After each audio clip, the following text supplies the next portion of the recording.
Jésus ne change pas.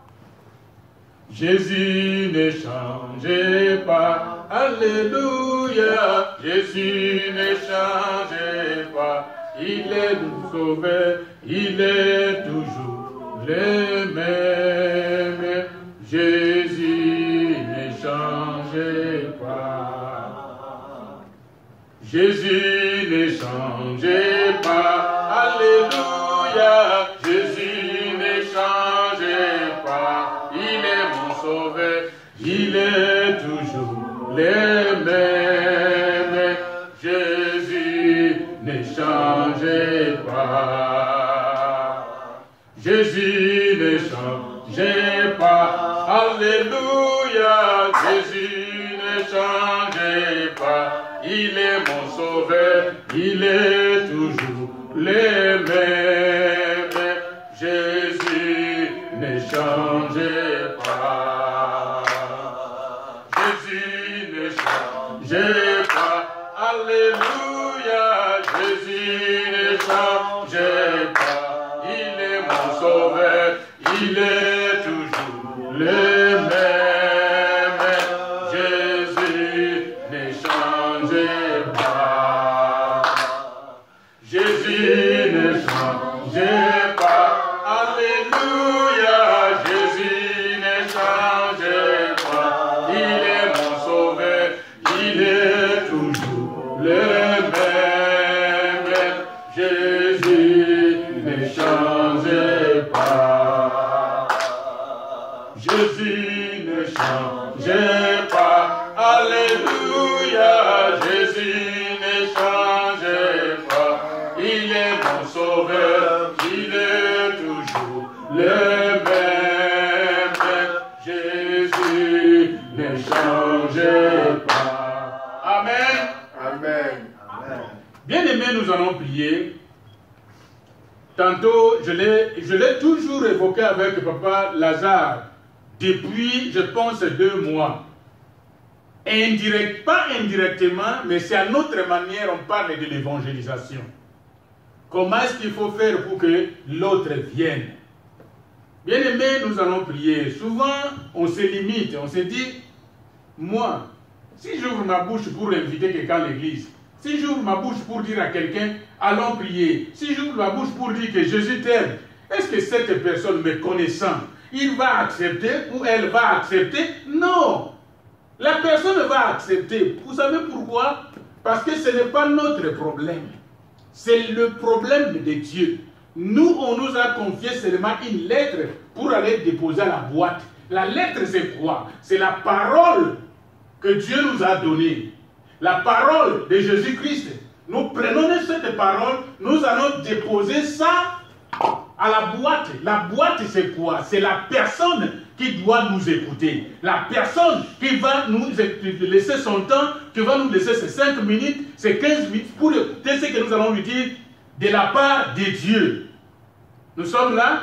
Amen. Parce que quand la personne va ouvrir la lettre, nécessairement, il ne va pas te dire, assieds-toi, je vais lire d'abord pour comprendre qu'est-ce qu'il y a à l'intérieur. Ça, c'est le problème de la personne, elle seule dans un coin. Nous, on est déjà partis. Ouvrir la lettre dans le secret, c'est-à-dire quoi? La personne reste avec la parole que tu lui as donnée et le Saint-Esprit commence à éclairer cette personne de ce que vous lui avez dit, de ce que vous avez discuté ensemble. Amen. Amen. C'est pourquoi nous allons prier pour que Dieu ne nous laisse pas. Quand nous allons rencontrer quelqu'un, que la force nous vienne en nous pour que nous puissions partager la parole de Dieu avec cette personne. Même si on ne connaît pas les versets bibliques. Vous savez, j'ai eu une petite guerre avec les filles. Les filles savent faire de mauvaises choses. C'est qu'elles sont capables de faire de bonnes choses aussi. Parce que si elles sont capables de faire les mauvaises, elles sont aussi capables de faire les bonnes choses. C'est la même chose. Si nous avons raconté, bien aimé, des histoires, un film que nous avons visionné, un théâtre que nous avons visionné, depuis qu'on est venu au monde, on n'a jamais visionné ça. C'était la première fois. Mais je suis capable de commencer l'histoire, même si je ne vais pas prononcer des phrases comme les cinéastes, ou bien, je ne sais pas comment on appelle tout ça. Même si je ne peux pas prononcer les mots, mais c'est que l'histoire que je vais retracer, il y a d'autres personnes qui n'auront même plus envie de regarder ces films ou bien ces théâtres. Pourquoi? Parce que quelqu'un m'avait déjà raconté ça, je connais. Voilà pourquoi, bien aimé, ce matin, nous allons prendre quelques 5 minutes, 2 minutes, 3 minutes pour parler à Dieu. Parce que Dieu nous a choisis pour que nous puissions aller annoncer la bonne nouvelle. Ce n'est pas pour rien que nous prenons le temps pour venir dans des réunions de prière. C'est que c'est Dieu lui-même qui nous soulève, qui nous prend pour nous amener. Nous avons des programmes, nous avons des projets, nous avons des invitations, mais nous mettons ces choses à l'écart. C'est que Dieu est à l'œuvre dans notre vie. Prions le Seigneur.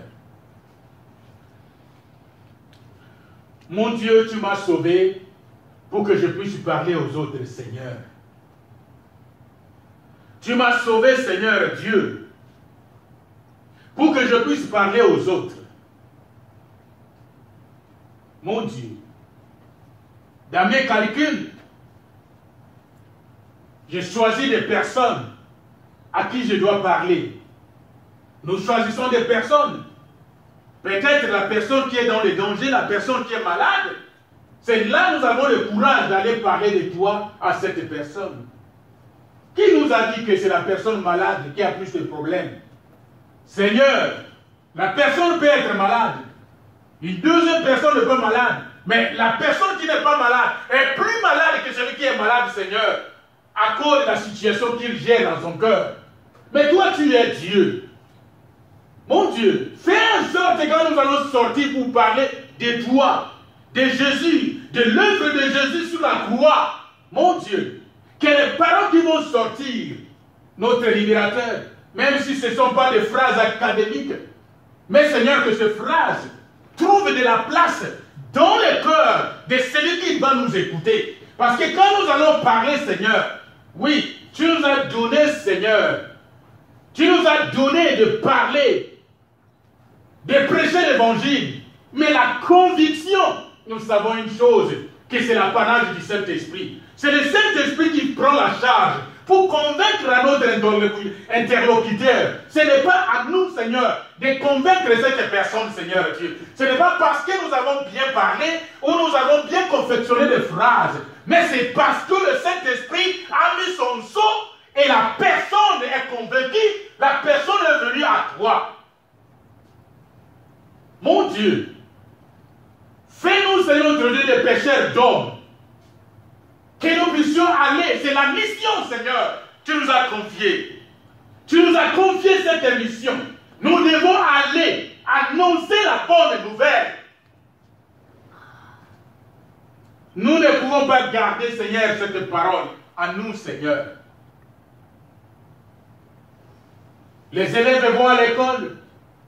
Demain, on devient docteur en mathématiques.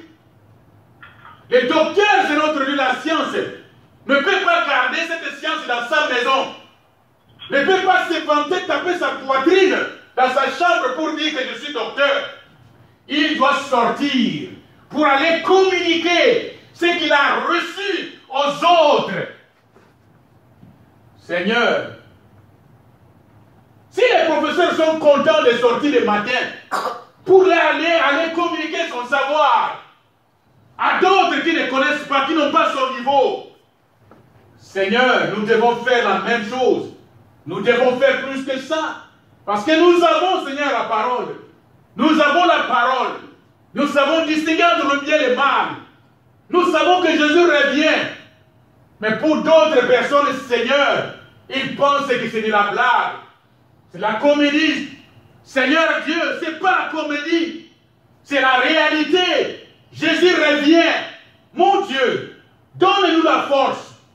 Donne-nous la force, notre Dieu, de sortir, d'aller parler, Seigneur Israël, aux autres. Nous bénissons ton nom, Seigneur. Nous te glorifions, Seigneur, parce que tu es Dieu. Seigneur, fais-nous grâce. Souvent nous avons raison. On se donne des raisons, nous n'avons pas le temps. Quel est le temps, Seigneur? Nous avons le temps de manger. Nous avons le temps de regarder le film. Nous avons le temps de visiter les autres. Seigneur, parler de toi à quelqu'un, Seigneur Dieu. Ça peut demander 10 minutes. Ça peut demander 15 minutes. Cela ne dépend pas du temps que nous allons prendre devant la personne pour que la personne se convertisse. Si c'est une personne que tu as visée, Seigneur, une phrase suffit. Nous te faisons confiance, Seigneur. Nous te faisons confiance, Seigneur. Quelles que soient nos occupations, des situations que nous traversons, mais nous voulons, Seigneur, de libérateur, parler de toi aux autres. Que ton nom soit béni. Élevons-les, Seigneur. Élevons-les, Seigneur. Élevons-les, Seigneur. Alléluia, alléluia. Élevons-les, Seigneur. Alléluia, alléluia. Élevons-les, Seigneur. Élevons-les, Seigneur. Élevons-les, Seigneur. Alléluia, alléluia. Élevons-les, Seigneur. Alléluia, alléluia. Glorifions-les, Seigneur. Glorifions-les, Seigneur. Glorifions-les, Seigneur. Alléluia, alléluia. Glorifions-les, Seigneur. Alléluia, alléluia. Élevons-les, Seigneur. Élevons-les, Seigneur. Élevons-les, Seigneur. Alléluia, alléluia. Élevons-les, Seigneur. Alléluia, alléluia. Amen. Amen. Ok. Nous allons prendre nos Bibles dans le livre d'Exode. Exode chapitre 3.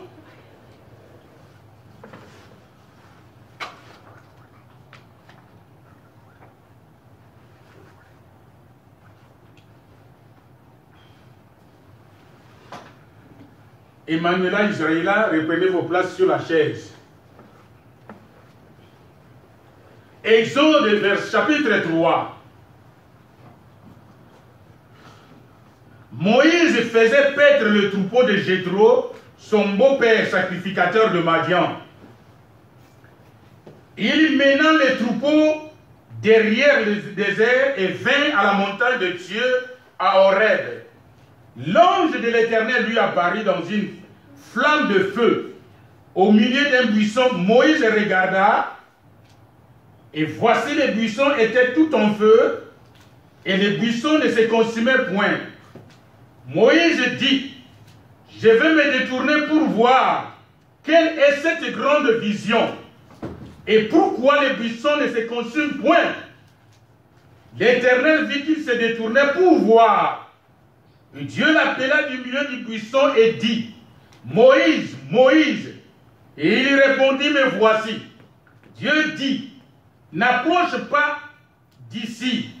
Ôte tes souliers de tes pieds, car le lieu sur lequel tu te tiens est une terre sainte.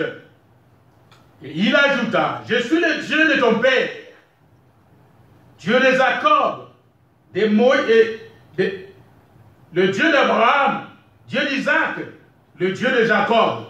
Moïse se cacha le visage, car il craignait de regarder Dieu. L'Éternel dit, j'ai vu la souffrance de mon peuple qui est en Égypte, et j'ai entendu les cris que lui font pousser ses oppresseurs, car je connais ses douleurs. Je suis descendu pour le délivrer de la main des Égyptiens, pour le faire monter de ces pays dans un bon et vaste pays, dans un pays où coule le lait et le miel, dans le lieu qu'habitent les Cananéens, les Étiens, les Amoréens, les Phéréziens, les Éviens et les Jébusiens. Voici les cris d'Israël sont venus jusqu'à moi, et je vis l'oppression que leur font souffrir les Égyptiens. Maintenant, va, je t'enverrai auprès de Pharaon, et tu le feras sortir d'Égypte, et tu feras sortir d'Égypte mon peuple, les enfants d'Israël. Amen. Amen. Certains textes que nous connaissons très bien, même si on n'a jamais lu la Bible. Mais nous allons ressortir quelque chose dedans. Le verset 7, la Bible dit, l'Éternel dit, j'ai vu la souffrance de mon peuple qui est en Égypte, et j'ai entendu les cris que lui font pousser ses oppresseurs, et je connais ses douleurs. Je suis descendu pour le délivrer de la main des Égyptiens.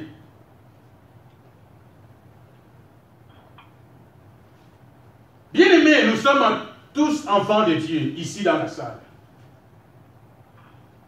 Parce que si tu essaies de dire à ton frère, à ta soeur ce matin dans une église, et toi tu n'es pas enfant de Dieu, c'est la bagarre qui va commencer. Acceptons qu'on dise que nous sommes tous enfants de Dieu. Amen. Amen. Si nous sommes réellement enfants de Dieu, tout ce qui se passe dans notre vie, même si on dort, à genoux, debout, allongé, Dieu connaît tout ce qui se passe dans nos vies. Mais souvent nous disons que Dieu vient toujours en retard. Dieu n'est jamais venu en retard. Dieu n'est jamais venu en retard. Vous savez, il y a des médicaments qui, quand vous regardez les dates d'expiration, on dit c'est expiré.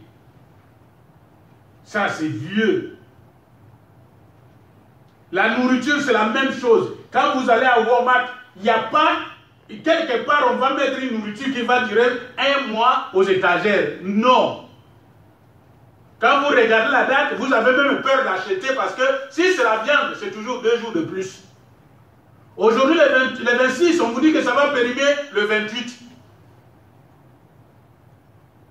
Mais notre Dieu, bien-aimé, des générations, des siècles et des siècles, il ne vieillit jamais. Il ne va jamais périmer un jour pour dire que notre Dieu est périmé. Non.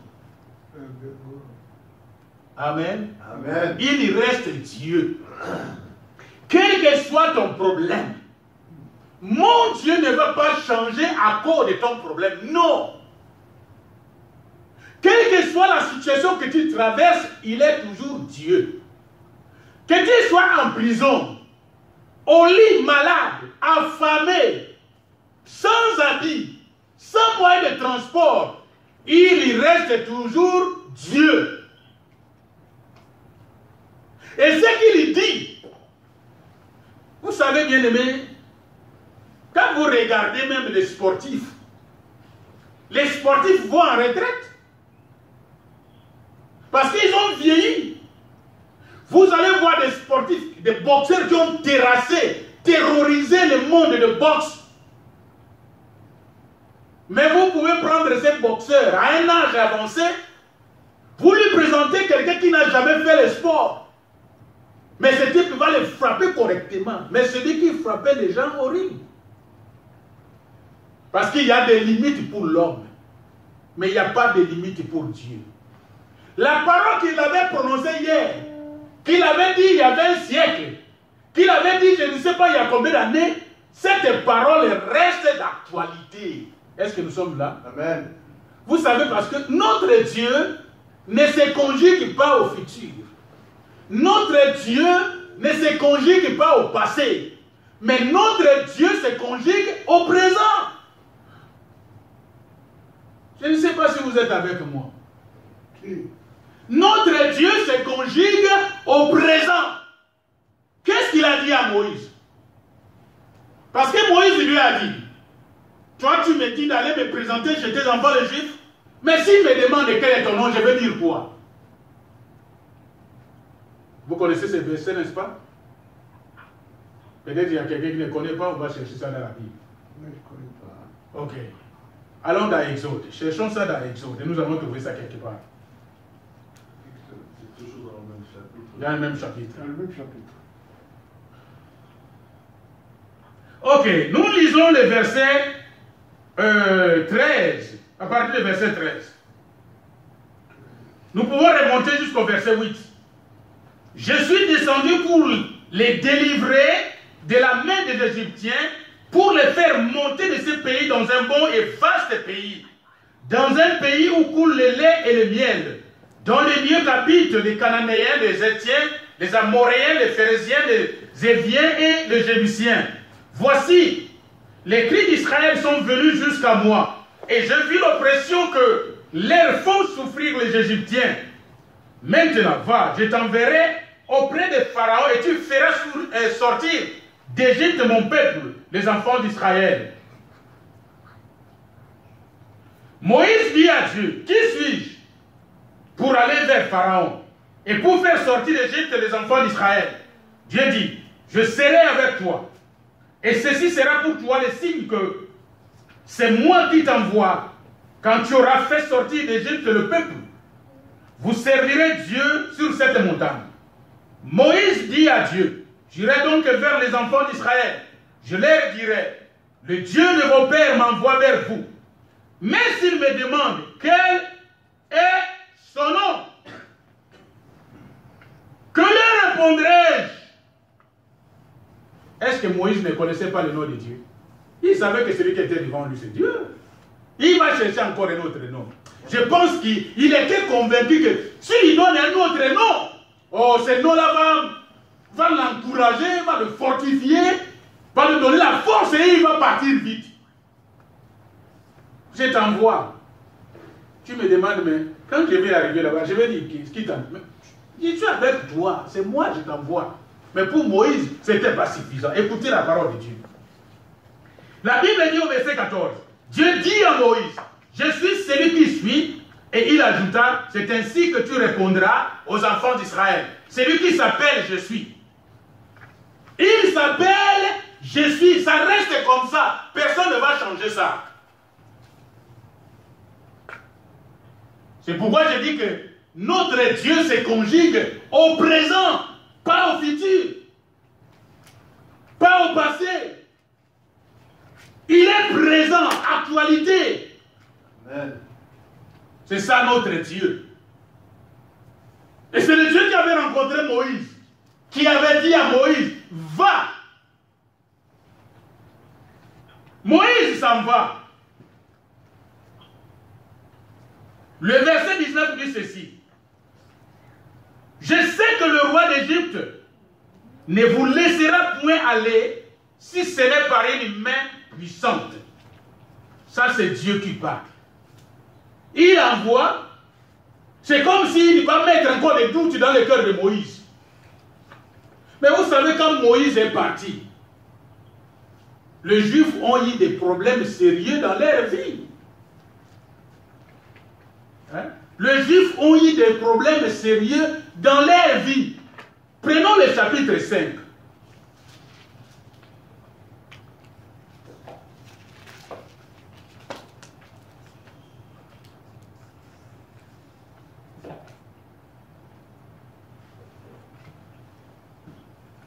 Le chapitre 5, nous lisons le verset, à partir du verset 4.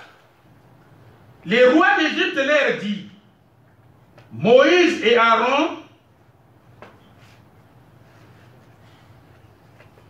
pourquoi détournez-vous le peuple de son ouvrage? Allez à vos travaux.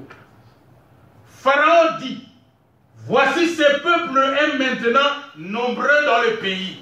Et vous lui feriez interrompre ses travaux. Et ce jour même, Pharaon donna cet ordre aux inspecteurs du peuple et aux commissaires. Vous ne donnerez plus comme auparavant de la paille au peuple pour faire des briques, qu'ils aillent eux-mêmes se ramasser la paille. Vous imposerez néanmoins la quantité de briques qu'il faisait auparavant. Vous n'en retrancherez rien, car ce sont des paresseux. Voilà pourquoi il crie en disant, allons offrir des sacrifices à notre Dieu. Le verset 9. Que l'on charge de travail ces gens qui s'en occupent, et ils ne perdront plus garde à des paroles de mensonges. Je préfère m'arrêter un peu là-bas. Que l'on charge de travail ces gens qui s'en occupent, et ils ne perdront plus garde à des paroles de mensonges. C'est-à-dire, Dieu va augmenter l'occupation, la charge. Avant, les Égyptiens eux-mêmes partaient se ramasser la paille pour venir remettre aux Juifs pour fabriquer des briques. Mais cette fois-ci, ils vont faire deux choses à la fois. C'est-à-dire qu'on n'a pas une minute à perdre. Parce que la quantité de briques que vous faisiez quand on vous amenait la paille, c'est la même quantité de briques que vous allez délivrer pendant que vous allez chercher la paille et vous venez de fabriquer la brique. Vous savez ce que ça veut dire? C'est-à-dire qu'on n'a plus une minute à perdre. On n'a plus une minute à perdre. Ça veut dire quoi pour nous, bien-aimés? Des problèmes qui nous arrivent. Quand ces problèmes arrivent, nos regards focalisés seulement sur le problème, on oublie même la parole de Dieu. Parce que ici, Pharaon a pris tout le temps des Juifs pour le travail. Courir à gauche, courir à droite, devant, derrière. Parce que je dois tout faire pour avoir mes 3 briques dans la journée, si c'est 3 qu'on vous a demandé. Ce sont des problèmes qui nous accablent. On n'a même plus le temps de manger, on n'a même plus le temps de se reposer. L'homme commence à maigrir. C'est comme ça dans des problèmes, vous voyez la figure de la personne. Quand vous regardez la personne, c'est comme si la fumée sort de sa figure. À cause des problèmes qu'il transporte. L'ennemi a doublé. Pourquoi? Il sait que cette personne commence à chercher Dieu. Non, il faut chercher des stratégies pour récupérer cette personne. Oui, on ne peut pas l'enlever totalement de cette voie, mais nous avons d'autres astuces qu'on va fabriquer pour qu'il va penser qu'il va chercher Dieu, mais il est avec nous à cause des souffrances, à cause des problèmes. Bien-aimés, nous tous ici, en commençant par moi, je ne sais pas vous autres, on a toujours des listes, des choses qu'on doit éliminer. Nous pensons que lundi, si je finis avec ça, je dis gloire à Dieu, j'enlève. L'année prochaine, si je peux finir avec 3, je dis gloire à Dieu. Vous allez voir, après. Donc avant la fin de la liste, peut-être il y aura encore 5 qui vont s'ajouter. C'est un cycle. Et ça continue comme ça. Et dans ces choses, dans nos méditations, là, on commence à dire, est-ce que c'est Dieu qui m'a appelé? Est-ce que ce Dieu existe réellement? Non, mais non. Il a dit, il a vu la souffrance. Lui-même a vu. Ce n'est pas quelqu'un qui a vu à sa place. Lui-même a vu la souffrance des Juifs. Lui-même a entendu les cris des Juifs. Ce n'est pas quelqu'un qui a entendu avec ses oreilles pour lui communiquer après. Lui-même a entendu. Il a vu. Il dit, je descends pour résoudre ça. Et pendant ce temps, je ne sais pas, ça va prendre 5 minutes, une journée, une semaine, ça va prendre 5 ans, on ne sait pas. Et pendant ce temps, l'ennemi double les histoires. Quand on se réveille le matin, c'est ton nom. Tu as fait. Tu n'as pas fait, c'est ton nom. Tu as fini avec un problème, 2 problèmes s'ajoutent. Mais où est le Dieu que je prie? Où est le Dieu que je prie? Bien aimé, si on n'est pas prudent, facilement on va céder. Même si on va continuer avec notre Bible à la main. Mais intérieurement, nous savons que ce n'est pas ça.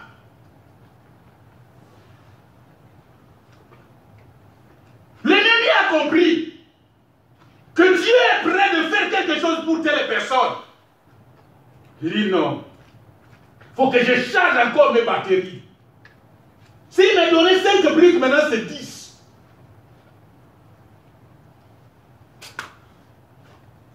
Vous savez, la société du diable. Hein? La société du diable. Des agents qui sont là-bas, qui travaillent. Bien aimé, ce n'est pas seulement des démons. Hein. Des démons travaillent au travers d'où? De qui? Des personnes.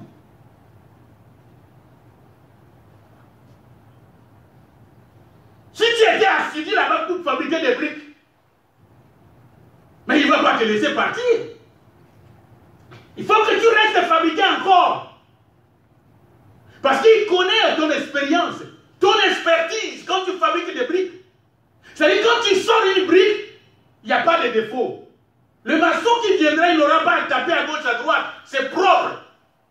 Comment il va perdre une personne comme ça? Ah mais là on parle des juifs, hein, des briques. Hein. Mais quand tu faisais les débauches, mais tu les faisais vraiment avec, je ne sais quoi, quel mot utiliser. Tu étais l'instrument du diable. Mais si le diable doit te perdre, non. C'est au moment que tu vas dire, je prends ma décision d'arrêter avec ces choses. Le jour même, la personne qui va passer devant toi, qui va défiler devant toi, depuis que tu es né, tu n'as jamais vu une telle personne. Là, tu t'arrêtes même. On l'a dessinée ou bien elle est née? Elle sort de quelle famille? Ça, c'est l'ennemi. Il va multiplier encore. Tu penses que tu es en train d'avancer, mais en reculant, il te tire doucement, doucement vers lui. Il met des doutes en toi pour te dire que, est-ce que tu penses que Dieu a écouté ta prière?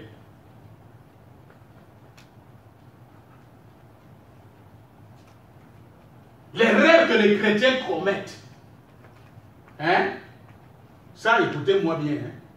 L'erreur que nous commettons, nous pensons que si nous avons jeûné pendant 40 jours, nous avons éloigné le diable de nous. Si nous avons prié toute la nuit, nous avons éloigné le diable de nous. Si nous avons beaucoup lu la Bible, j'ai vu un homme, je pense que celui-là est capable de lire la Bible en 3 semaines. Il a le temps, il finit la Bible. Vous pensez que ça peut faire fuir le diable? Ça, c'est l'erreur que nous commettons. Je vais vous dire quelque chose qui va vous choquer. C'est quand on s'approche trop de Dieu que le diable aussi s'approche de nous. Si tu as cru que c'est éloigner le diable, tes prières, d'accord, je suis d'accord avec toi. Mais écoutez, Jésus a fait quoi? 40 jours, c'était 40 jours, hein, à la montagne. Mais il était descendu de la montagne? Non! Il n'était pas encore descendu. Le type se présente. Jésus qui a fait combien? 40 jours de prière. Quelle est la puissance qui va dégager? Mais le diable se présente face à face, tête à tête, nez à nez, corps à corps. Il dit, tu as besoin de pain. Amen. Amen. Bien aimé, il y a quelque chose. C'est l'attachement, c'est l'engagement avec Dieu qui fait que le diable ne peut pas nous toucher. Parce que n'importe qui peut faire la prière. Vous savez, il y a quelqu'un qui peut se dresser ici, debout dans la prière, comme le pharisien, toute la journée. Toute la journée, il fait la prière. Nous sommes à la période de Ramadan, ils font quoi? Ils font la prière.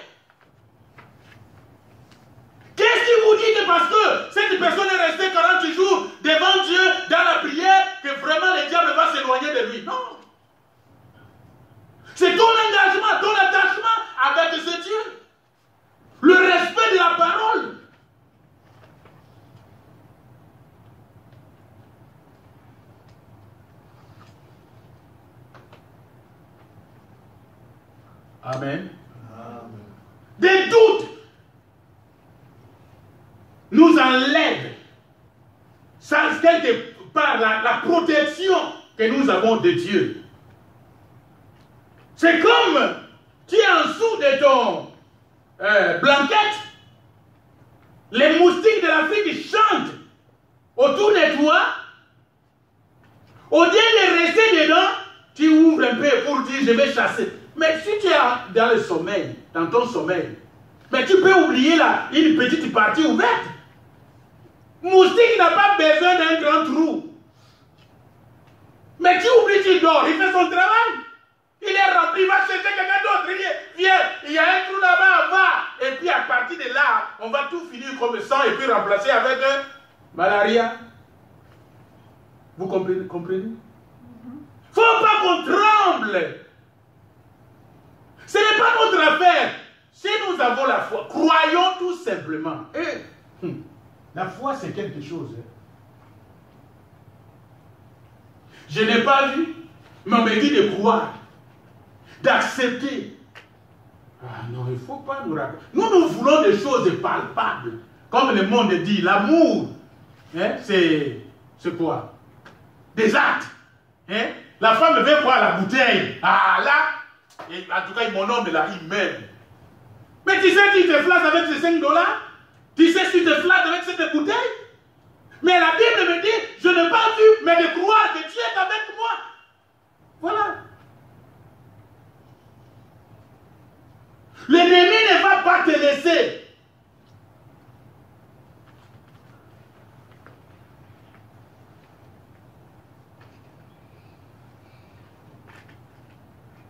Je vais te dire ceci. Le vrai combat a commencé pour toi. Le jour où tu as dit oui à Jésus, c'est là le vrai combat a commencé. Le diable ne va pas combattre le païen. Pourquoi? Parce qu'ils sont dans le même salon, ils dorment dans la même chambre, ils se promènent, ils vont partout ensemble, ils se racontent des histoires. Mais le jour où tu dis oh oui à Jésus, c'est là le combat commence. Si tu penses que c'est le jour où ta paix commence, détrompe-toi. La paix ne commence pas ce jour-là. C'est le combat qui commence. Et heureusement pour moi, la Bible dit, où nous disons toujours que mes combats sont les combats de Dieu. Parce que Dieu combat à ma place. Parce que je ne sais pas. Je ne connais pas le plan de l'ennemi. Je ne sais pas ce qu'il vise. Je ne sais pas s'il va tirer par derrière. Vous savez, nous avons nos deux yeux qui sont là, on regarde devant, mais derrière, on ne voit rien. Nous voyons ce qui se passe dans la journée, mais nous ne voyons pas ce qui se passe dans la nuit. Quand je parle de la nuit, c'est dans le spirituel. Il y a la nuit, une vraie nuit, et la nuit spirituelle. Quand les sorciers opèrent, la journée comme la nuit, tu ne vas pas le voir. Mais heureusement pour moi, il y a quelqu'un qui voit, qui maîtrise tout, et c'est Dieu lui-même. Quand ils avancent, ils disent, hey, attention, tu as oublié, c'est mon fils, laisse-le.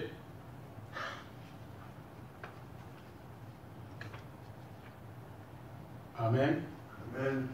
Amen. Amen. Oui, les combats, les vrais combats commencent les jours où nous avons dit oui à Jésus.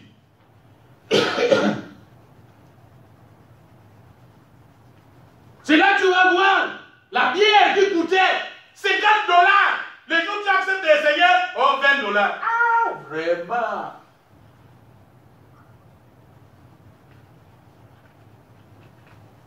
La fille que tu ne pouvais pas ouvrir la bouche, c'est elle-même qui vient.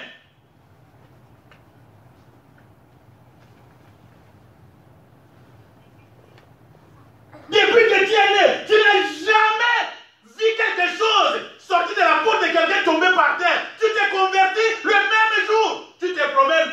Voilà quelqu'un qui fait par mégarde et met sa main dans la poche, il sort la main comme ça, c'est 20 $ qui tombent. Ah, vraiment.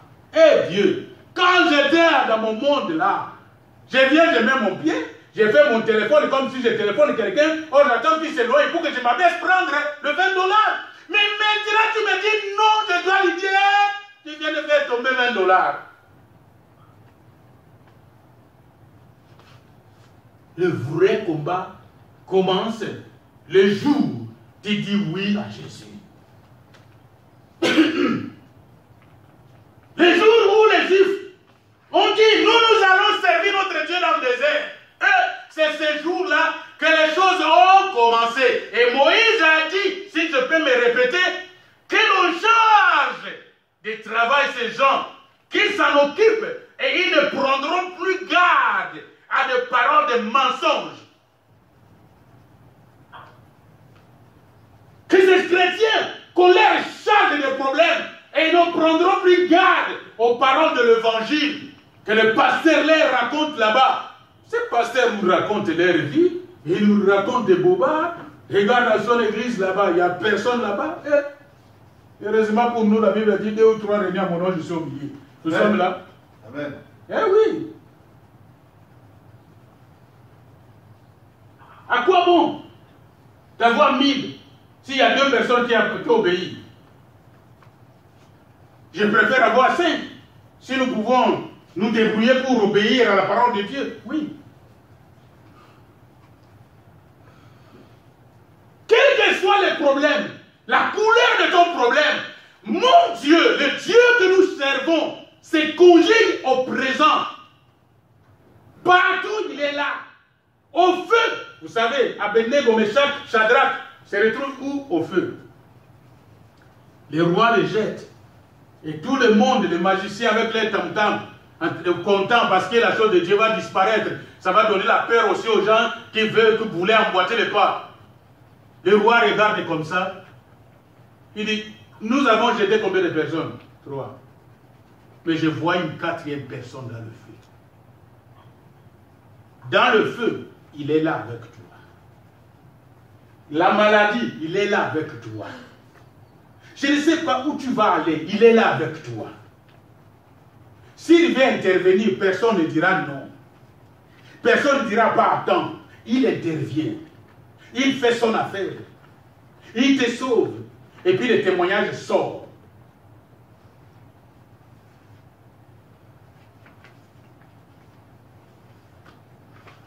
Non mais comment je suis chrétien? Et il y a toujours des problèmes. Mais s'il n'y a pas de problème, comment on saura que toi tu es chrétien? Qui a baptisé Jésus? Jean-Baptiste. Moi, avoir le privilège d'être le parrain de Donald Trump. Vous voyez ce que ça fait? Même si je ne vais pas manger, le monde va m'envier. Il va dire qu'il a déjà mangé. Celui-là, il ne faut même pas parler de lui. Mais Jean-Baptiste, il dit, toi Jésus, viens ici. Allez, mets tes mains comme ça. Tes pieds comme ça, allez. Prends la main sur la tête, mou dans l'eau. Mais c'est un grand. Celui-là, qui va encore lui? C'est un intouchable. Mais voilà, un jour, il se retrouve en prison. Oh non, nous, enfants de Dieu, on ne peut pas m'arrêter. Tu peux ou ne pas faire quelque chose. On peut te prendre. Avec ton galon d'enfant de Dieu. Et dans la prison, il dit à ses serviteurs, ses disciples, vous deux là, allez demander à cet homme-là si c'est lui ou bien c'est nous. Ah. Mais tu venais de nous dire il n'y a pas longtemps que moi, je suis petit comme ça.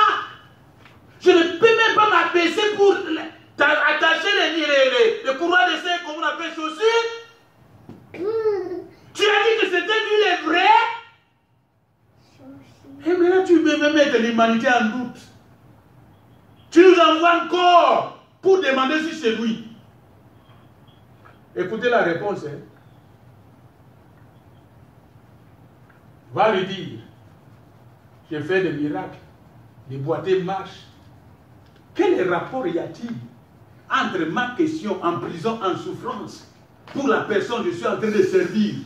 Mais regarde la réponse que cette personne me renvoie.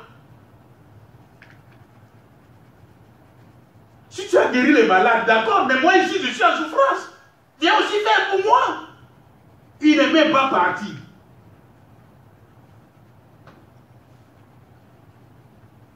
Jésus n'est pas parti visiter.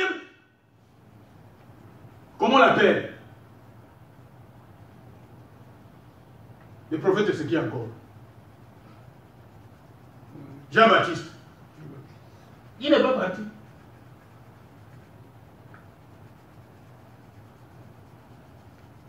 Vous pensez que Dieu n'était pas avec lui? Il était toujours là. Il contrôlait la situation. Quel est ton problème? Quel est mon problème? Qui va me limiter?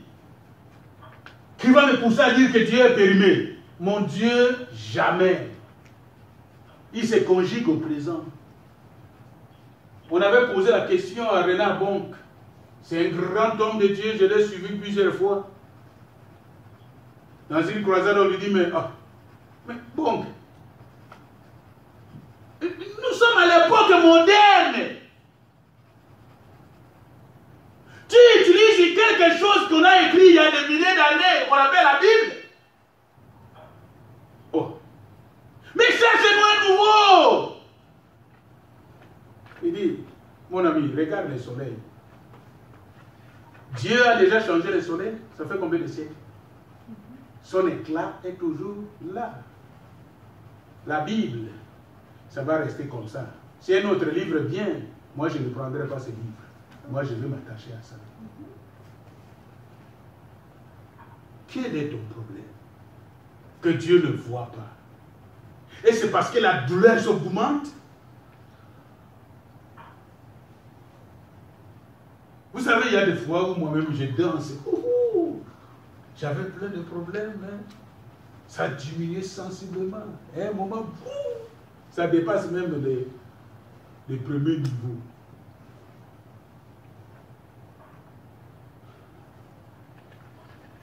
Amen. Amen. Amen. Amen.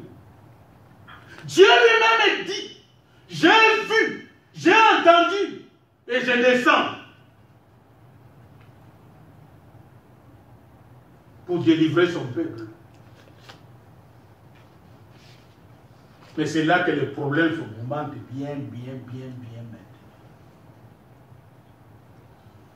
C'est là que nous allons emprunter un mot qu'on appelle persévérance. Ce n'est pas pour rien la Bible dit persévérer. Nous voyons percer dedans. On ne perce pas n'importe quoi. C'est quelque chose qui est dur. Persévérer. Tiens bon.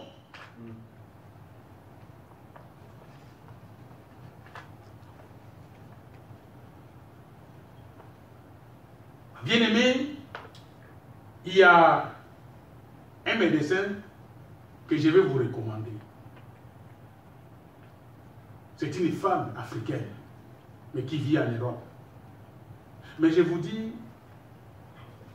elle a développé quelque chose. Elle-même était pharmacienne pendant des années. Mais elle a développé quelque chose qu'elle a découvert. Elle a laissé même la pharmacie. Elle ne fait que des conférences par-ci, par-là, pour expliquer aux gens que ça dépend de ta détermination. De ta détermination.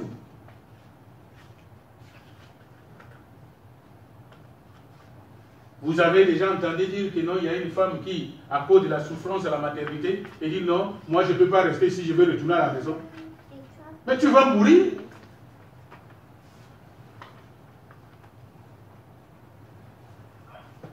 Jésus ne change pas, il est le même, alléluia. Jésus ne change pas, il est le même, alléluia. Koloyo bongwanite, Rosali Nzambe, alléluia. Jésus ne change pas, il est le même, alléluia. Manifeste-toi, descends, agis, manifeste-toi, Descends, agis, manifeste-toi. Descends, agis. Jésus ne change pas, il est le même, alléluia. Jésus ne change pas, il est le même, alléluia. Manifeste-toi, descends, agis, manifeste-toi, descends, agis. Grand Dieu, que ton nom soit glorifié. Grand Dieu, que ton nom soit élevé, Seigneur. Mon libérateur, tu as permis à ce que nous puissions partager cette portion de l'évangile, cet avant-midi, Seigneur. Mon libérateur, mon rempart, quelque part, si nous n'avons pas bien compris, je sais que le Saint-Esprit a déjà pris le relais pour que il puisse encore nous parler davantage concernant la leçon de ce matin, Seigneur. Je bénis mon frère, je bénis ma soeur. Que ta grâce, notre Dieu, soit sur nous. Accompagne-nous, c'est notre Dieu, dans des difficultés. Nous rencontrons, Seigneur. Notre sœur Marie-Claire dans tes mains, Seigneur Dieu. Celle-là qui fait d'efforts, qui ne voit même pas de personnes qui sont au milieu de nous ce dimanche. Mais tout le temps, elle prend son temps pour écouter au travers le téléphone. Mon Dieu, tu connais son problème plus que quiconque, Seigneur Dieu. Que ta grâce soit sur elle et que la guérison sur notre Dieu soit palpable dans son corps, Seigneur Dieu. Pour la gloire de ton nom. Pour mon frère, ma soeur, présent dans cette salle. Mon Dieu, oui, étant ta droite triomphante, que la différence soit totale dans tout ce que nous traversons comme situation. Merci pour la solution. Au nom de Jésus-Christ, nous avons ainsi prié. Amen. Amen. Pasteur Johnny.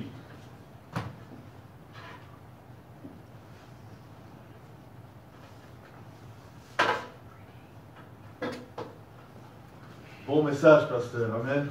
Amen. Je vais terminer avec ce qui est devant mes yeux, mais je ne veux pas oublier de réagir à la prière de tout à l'heure. Tout à l'heure, nous étions dans la prière, et notre prière était pour notre témoignage que nous rendons. Et j'ai lié les propos de pasteur Vincent avant et durant sa prière à propos de notre témoignage que l'on doit rendre et aller dehors comme le médecin qui va porter le remède vers le patient, comme celui qui reçoit la lettre et son job c'est de partir et d'aller livrer la lettre. Et j'ai pensé à toutes ces choses et j'ai lié ça dans mon cœur à quelque chose que j'ai appris il y a quelque temps. La question s'est posée dans le monde juif.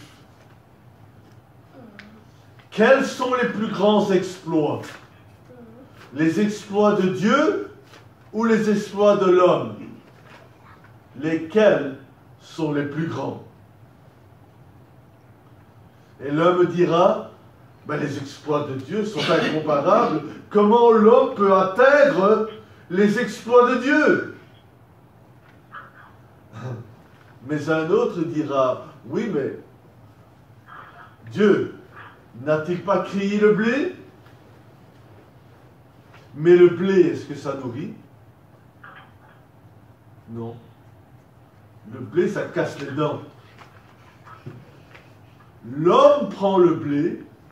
D'abord, c'est lui qui met le cycle, la faucille, pardon, et qui récolte ce que Dieu a créé. Mais alors, il va le broyer. L'homme a trouvé l'astuce de broyer ce qui ne se mange pas. Et puis, il va ajouter l'eau, le sel, n'est-ce pas? Il va faire la pâte, et puis il va partir. Attends que la pâte se lève. Et puis il va mettre ça au four. Et il va faire un pain. Et enfin, l'homme fait quoi? Il mange. Alors, je vous pose la question. Qu'est-ce qui est plus grand? La parole qui sort de la bouche de Dieu, par laquelle il a tout créé, ou la parole qui sort de ma bouche, que quelqu'un peut manger. Vous avez compris ce que je viens de dire là? Dieu crée le blé, certes, mais l'homme fait du pain. Et le pain, ça se mange. Amen. Amen. Dieu crée de nouveau moi, n'est-ce pas?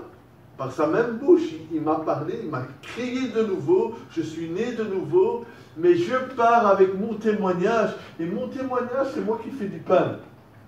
Amen. Et les gens mangent de moi. Alors, ça me rappelle, Jésus a dit, vous ferez des plus grands exploits que moi. Vous voyez, la tâche, elle est lourde, mais elle est faisable. J'aime ce que Moïse, et puis Paul va répéter en Romains, mais Moïse nous a dit à propos des commandements de Dieu, il a dit, c'est pas en haut, c'est pas en bas, c'est pas dans la mer. Il a dit, la parole, elle est là. Vous savez ce que Moïse était en train de dire? C'est faisable. Ça peut se faire. Amen. Amen. Le pasteur, dans son message, nous a dit que c'est dès que Dieu commence à faire quelque chose dans ma vie et que je m'engage, que l'ennemi se présente. J'aime bien comment tu dis ça. Et ça m'a fait penser à ceci, pasteur. Il a du cran, l'ennemi. Il se présente alors que Jésus vient de prier et de se priver physiquement pendant 40 jours pour privilégier son esprit et nourrir son esprit à la place de son corps. Là, ça, c'est le Rocky spirituel qui est dans le coin du ring. Vous comprenez ce que je veux dire? Ouais. Si vous avez jamais vu le film, Rocky, il a couru, il a boxé en l'air, il a sauté à la corde, il a fait du poids et haltère, n'est-ce pas? Bien avant de rentrer dans le ring et se battre, il s'est préparé. Et il s'est préparé psychiquement, mentalement, et physiquement et émotionnellement pour aller se battre. Mais Jésus vient de se préparer 40 jours et 40 nuits. Où? Spirituellement. Il est à la hauteur. Pourtant, j'aime bien ce que tu m'as dit, tu m'as surpris aujourd'hui. C'est là que l'ennemi vient. Il est un but de lui-même. Il est fort. Il aurait pu venir pendant l'entraînement. Non, il attend l'entraînement et il se présente. Il dit, montre-moi ce que tu vaux. Ah là là là là. Et ça m'a fait penser à ceci, et je vais vous laisser avec la parole de Dieu. C'est pourquoi, réjouissez-vous, cieux, et vous qui habitez les cieux. Malheur à la terre et à la mer, car le diable est descendu vers vous, animé d'une grande colère, sachant qu'il a peu de temps.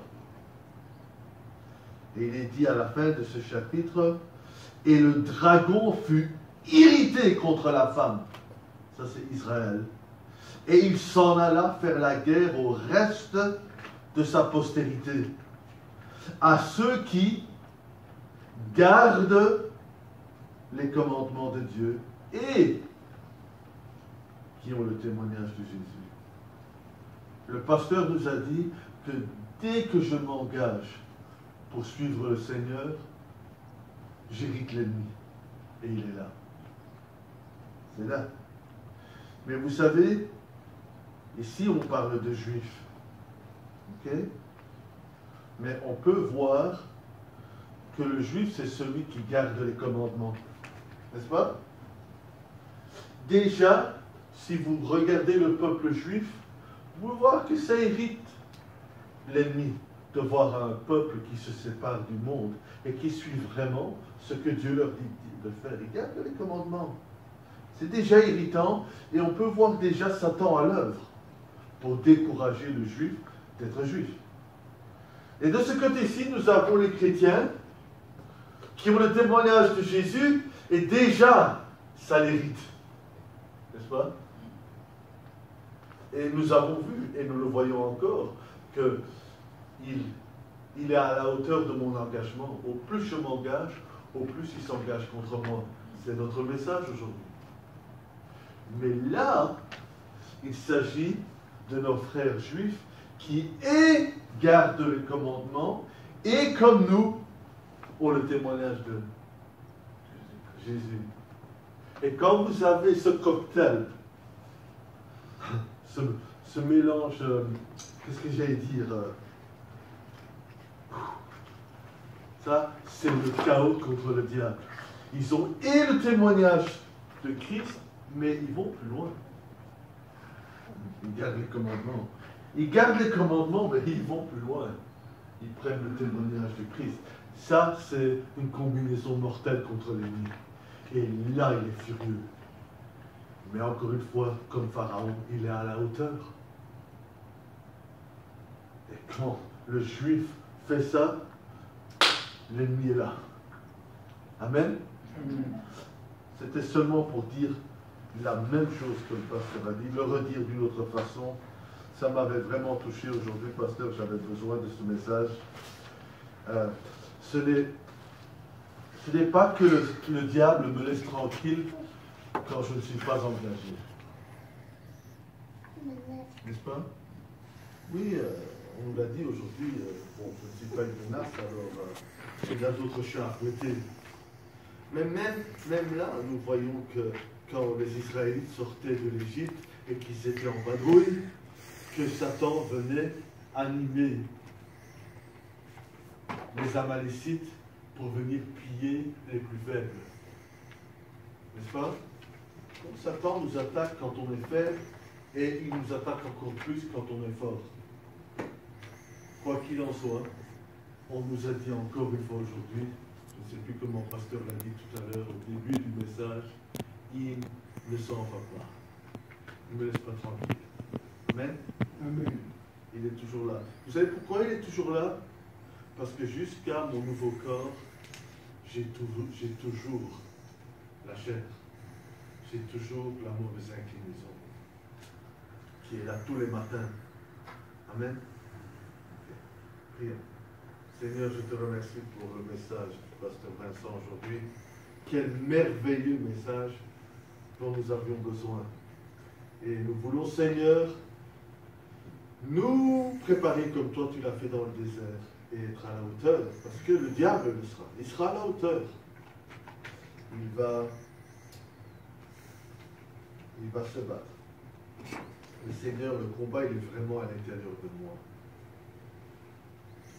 Tu vas aller faire que ce peuple sorte de l'emprise de Pharaon pour aller conquérir un pays où coule le lait et le miel, on a lu. Et pour se défaire du pays des Éviens, des Jébusiens, des Amoréens, etc. Dis Seigneur, le royaume de Dieu n'est-il pas à l'intérieur de l'homme? Ça veut dire que c'est cette nation. Ils sont en moi et je dois les conquérir. Et je dois défaire le pays de cette nation en moi. La bataille fait rage. Elle est devant nous, Seigneur. Mais comme avec Jean-Baptiste, tu étais là en prison avec lui, comme avec Moïse dans le désert et dans la cour de Pharaon, tu étais là, et avec le peuple qui semblait être sorti pour se faire noyer dans la mer Rouge. Mais tu les as délivrés. Tu es toujours là. Tu n'as pas bougé. Nous voulons nous conscientiser, Seigneur, de ta présence aujourd'hui. Tu es toujours d'actualité parce que tu es le je suis. Merci, je suis. Tu es avec nous aujourd'hui et tu es dans ma vie. Que tu sois béni au nom de ton Fils Jésus. Amen.